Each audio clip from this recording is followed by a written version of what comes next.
গত ২-৩ দিন ধরে বাইরে প্রচুর পরিমাণ বৃষ্টি হচ্ছে। On top of that, আজকে হচ্ছে আমার off day.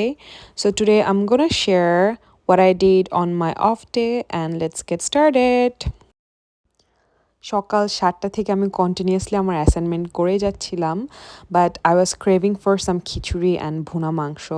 So as you guys can see আমি এখানে আমার মাংসটাকে মেরিনেট করে স্পাইস দিয়ে ভালোভাবে চুলায় রান্না করার জন্য বসায় দিছি। তারপরে সেমভাবে আমি আমার সবজি খিচুড়িতে সব ভেজিটেবল, স্পাইসেস অ্যান্ড অয়েল এগুলো সব দিয়ে মেরিনেট করে আমি এটাও চুলার মধ্যে হওয়ার জন্য বসায় দিই। রিসেন্টলি আমি অনেক শর্টকাটে রান্না করার ট্রাই করি and to be honest it's working and এটার আউটকামটাও অনেক ভালো ছিল। খিচুড়িটাও অনেক মজা হয়েছে, মাংসটা অনেক ঝাল ঝাল ছিল অ্যান্ড এটা দেখতে যতটা লুক্রেটিভ খাইতেও ততটা মজা হয়েছে। So yeah, that's it for today, bye bye.